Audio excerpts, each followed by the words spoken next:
다윗이 블레셋 땅에 망명을 가서 그곳에서 블레셋 군대 일원에 편입이 됐습니다. 그래 이 이스라엘과 전쟁을 벌인 아기스의 부하로 참전을 해서 이스라엘과 전쟁을 벌이게 되는 그러한 위급한 상황 속에서 하나님께서 개입하시고 하나님의 손길로 막으셔서 다윗은 다행히 그곳을 벗어나서 군사들을 이끌고 자신들이 머물고 있었던 시글락이라고 하는 성으로 돌아오게 되었습니다. 그런데 다윗과 그의 군사들이 그렇게 잠시 성을 비운 사이에 아말렉 족속이 이 성을 노략을 했죠. 그래서 모든 부녀자와 자식들을 사로잡아 갑니다.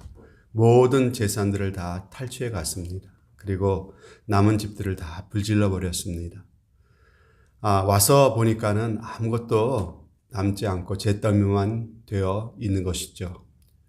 여러분, 이 얼마나 한심한 노릇이었습니까? 그들은 너무 충격을 받아서 울 기력이 없을 정도로 울었다고 하였습니다.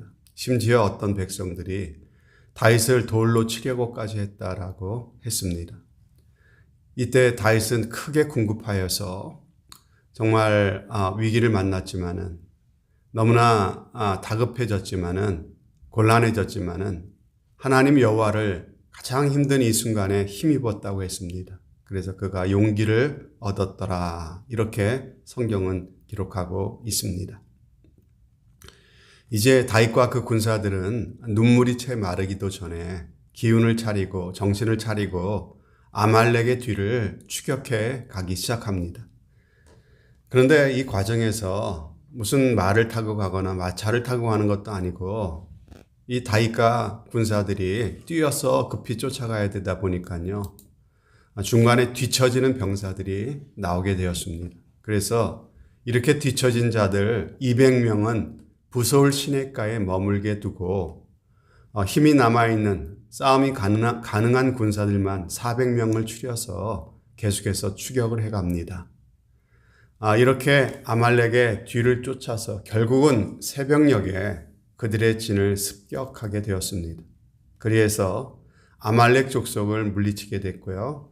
빼앗겼던 가족들, 재산을 고스란히 다 찾아오게 되었습니다. 뿐만 아니라 아말렉이 다른 곳에서 노략했던 모든 그 노략물들까지 노획해오게 되었습니다. 그런데 여러분, 오늘 이야기는 여기서부터 시작합니다. 아말렉 족속을 무찌르고 빼앗긴 것을 도로 찾아왔다라고 하는 것으로 끝난 것이 아닙니다. 적들로부터 챙겨온 노획물들, 전리품들을 어떻게 나누고 분배할 것인가 하는 데서 다윗의 공동체 안에 내부적인 갈등이 생겨났습니다. 문제는 모든 군사들이 다 이 싸움에 참여하지 않았다라는 데서 발생을 합니다. 누가 있었죠? 힘이 없어서 지쳐서 중간에 싸움에 참여하지 못하고 중간에 오다가 낙오한 사람들이 있지 않았습니까? 그 사람들을 빼고 400명만이 이 싸움을 싸웠기 때문에 전쟁의 전리품은 이렇게 목숨 걸고 싸운 400명만의 것이 되어야 된다는 것입니다. 그러나 이 말을 들은 다윗은 뭐라고 말합니까? 그럴 수 없다고 그러죠. 400대 1이 아니라 600대 1. 싸운 사람이나 싸우지 못한 사람이나 다 동일하게 600대 1로 나눠야 한다라고 말합니다. 여러분, 다시 한번 묻습니다. 왜 400이 아니고 600을 염두에 둬야 하는 것입니까? 400명만이 피를 흘리고 싸웠으므로 분명 이 전리품은 400명의 것이 되어야 마땅하지 않겠습니까? 그런데 그럼에도 불구하고 다윗은 400대 1이 아니라 600대 1로 나눠야 한다고 말합니다. 피 흘리며 싸운 자 400명뿐만 아니라 피곤해서 싸울 수 없었던 자들 200명도 함께 하나님이 허락하신 결과를 나누는 것이 바로 하나님의 뜻이다라고 이야기하고 있습니다. 여러분, 세상적인 기준으로 보면은요, 400대 1이 맞습니다. 그런데 왜 성경은 600대 1이 돼야 된다고 말하고 있는 것입니까? 이 이상한 분배를 통해서 하나님은 우리에게 무슨 말씀을 하기를 원하시는 걸까요? 하나님의 공동체는 세상과 달라야 한다라고 하는 것입니다. 세상 공동체는 어떤 공동체입니까? 가진 자, 있는 자들만의 공동체입니다. 세상 공동체는 싸울 수 있는 자들만의 공동체고 싸울 수 없는 자들에게는 관심조차 갖지 않는 공동체입니다. 그들이 어떻게 살아가든지, 그들이 굶든지 먹든지, 그들이 어떤 상처를 안고 살아가든지 세상은 별로 관심을 갖지 않습니다. 그것이 바로 세상의 가치관입니다. 그러나 하나님의 나라는 그래서는 안 된다라고 하는 것입니다. 여러분, 지금 이 다윗 공동체가 왜 중요합니까?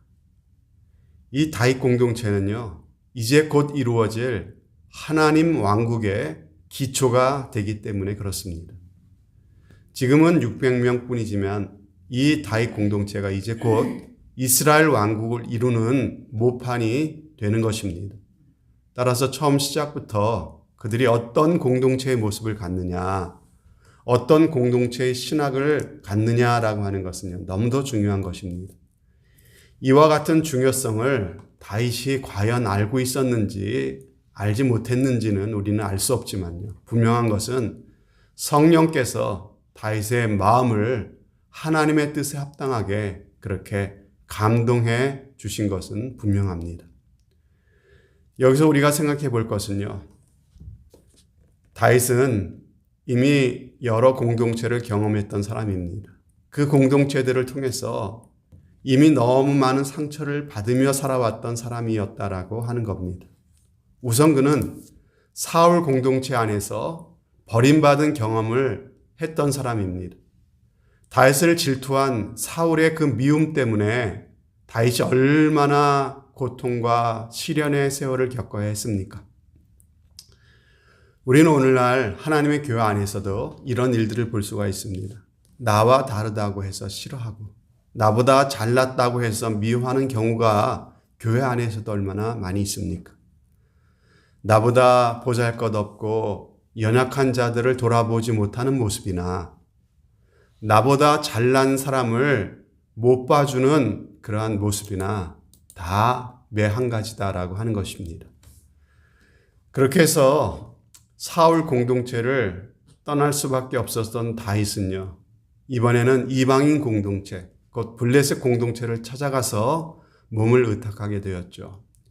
다윗은 여기 블레셋 공동체에서도 어떻게 됩니까? 의심을 받고 차별과 서름을 겪게 되었습니다.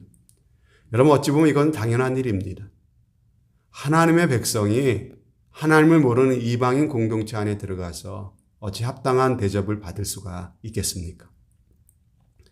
이렇게 사울 공동체에서도 밀려나고 블레셋 공동체에게서도 받아들여지지 않았던 이 다윗이요, 마지막으로 크게 실망하게 되는 것은요, 정작 자신이 이끌고 있었던 자신의 공동체를 통해서였습니다. 여러분 보십시오. 자신을 따르던 부하들, 정말 생명을 내걸고 동고동락하던 그 부하들 아닙니까? 그런데 그 부하들이 아말렉의 습격을 당해서 전 재산과 처자식을 약탈당하게 되자 이성을 잃고 어떻게 합니까? 다윗을 돌로 치려고 들지 않았습니까? 여러분, 이런 실망스러운 일들, 이런 참으로 가슴 아픈 일들을 겪어오면서 다윗은 공동체에 대해서 많은 생각들을 하게 되었을 것입니다. 그리고 자신이 세워나갈 그 나라가 앞으로 어떠해야 한다라고 하는 것을 마음 가운데 그려보게 되었는지도 모르겠습니다. 하나님께서는 이런 다윗의 경험을 통해서 이 땅에 세우실 하나님 나라에 대한 꿈을 꾸게 하신 것이라고 믿습니다. 여기서 우리가 마음에 새기고 또 새겨야 될 하나님의 메시지는 바로 이것입니다. 하나님의 교회, 다시 말해 하나님의 공동체는 달라야 한다라고 하는 것입니다. 다윗이 경험한 이 사울 공동체는 뭘 보여줍니까? 잘못된 하나님 나라 신학을 갖고 있는 신앙 공동체의 모습을 보여주는 것이 바로 사울 공동체입니다. 또한 블레셋 공동체는 뭡니까? 안 믿는 세상 공동체를 보여주는 것입니다. 하지만 하나님의 공동체는 싸울 힘이 있는 자 400명이 싸울 힘이 없는 자 200명을 끌어안고 나아가는 그런 공동체여야 한다고 하는 것입니다. 이처럼 하나님의 공동체는 잘난 자나 못난 자, 가진 자나 못 가진 자, 그리고 믿음이 성숙한 자나 그러지 못한 자 모두가 어울려서 하나를 이루어 나가는 그런 공동체가 돼야 되는 것입니다. 피 흘려 싸운 자 400명만의 공동체가 아니라는 것이죠. 피곤하여 싸우지 못한 자 200명을 끌어안고 하나가 되어 나가는 공동체가 바로 하나님의 공동체여야 하는 것입니다. 여러분, 그러므로 교회가 이런 공동체가 되기 위해서는요, 꼭 필요한 것이 있습니다. 여러분, 갖지 못한 자들에게 어떤 책임을 요구하기보다는요, 이런 공동체가 되기 위해서는 바로 가진 자들의 책임이 필요하다라고 하는 것이죠. 피 흘려 싸워서 얻었던 400명의 그 책임이 중요한 것입니다. 피 흘려 싸운 자들이 자기들의 몫을 기꺼이 나눌 수 있어야 된다는 것이죠. 노력하고 땀 흘려서 쟁취한 자, 성공한 자, 가진 자, 있는 자들이 나누고 섬길 때 바로 이러한 공동체가 가능하게 되는 것입니다. 그렇지 않고는 600명의 몫을 만들어낼 수가 없기 때문에 그렇습니다. 이것을 오늘 우리에게 주시는 하나님의 말씀으로 우리 마음 가운데 받으시기를 바랍니다. 사랑하는 여러분, 교회 안에는 언제나 남들보다 더 깊이 기도할 수 있는 사람이 있습니다. 교회 안에는 영적으로나 세상적으로나 남들보다 더 큰 축복을 받은 사람이 있습니다. 교회 안에는 더 먼저 영적으로 더 굳건히 서 있는 사람도 있습니다. 교회 안에는 더 먼저 하나님의 부르심을 발견했고 그 부르심에 헌신한 사람들이 있습니다. 그런 사람들이 그렇지 못한 사람들을 정죄하고 판단하고 몰아세우는 공동체는요, 다윗의 공동체, 하나님 나라 공동체가 될 수 없습니다. 그런 공동체는 사울 공동체고요, 세상 공동체일 수밖에 없습니다. 여러분, 누구나 교회를 위하여 수고하고 열심을 내는 것은 아닙니다. 교회 안에는 교회를 섬기는 일에 남들보다 더 수고하는 사람들이 있습니다. 그러나 교회는 그런 성도들만의 공동체는 아닙니다. 그들은 기꺼이 자신들의 은혜를 나눌 수 있어야 합니다. 자신들이 받은 축복을 아직 영적으로 약한 사람들을 위해서 돌려줄 수 있어야 합니다. 왜 그렇습니까? 왜 그렇게 해야 합니까? 자기가 노력해서 자기가 피땀 흘려 쟁취한 것이 아니라 이 모든 것조차도 하나님께서 주신 은혜고 거저받은 은혜이기 때문에 그런 것입니다. 더 많이 기도하고 더 깊이 헌신하는 사람이라면 나보다 약하고 어린 성도들을 조용히 섬길 수 있어야 합니다. 여러분, 교인이라고 누구나 다 물질적인 복을 받는 것은 아니지 않습니까? 하지만 있는 자나 없는 자가 똑같이 존경을 받고 존중의 여김을 받는 그런 교회가 되어야 됩니다. 축복을 더 받은 자들이 그렇지 못한 자들을 더 존귀히 대하고 더 높이 세워주는 그런 공동체여야 합니다. 있는 것을 나누되 주장하는 자세로 하지 않는 그런 교회가 되어야 합니다. 이처럼 더 깊은 은혜를 맛본 사람들이 자신들의 삶을 내어주는 이런 희생과 섬김이 없이는요, 교회는 하나님의 공동체가 될 수 없습니다.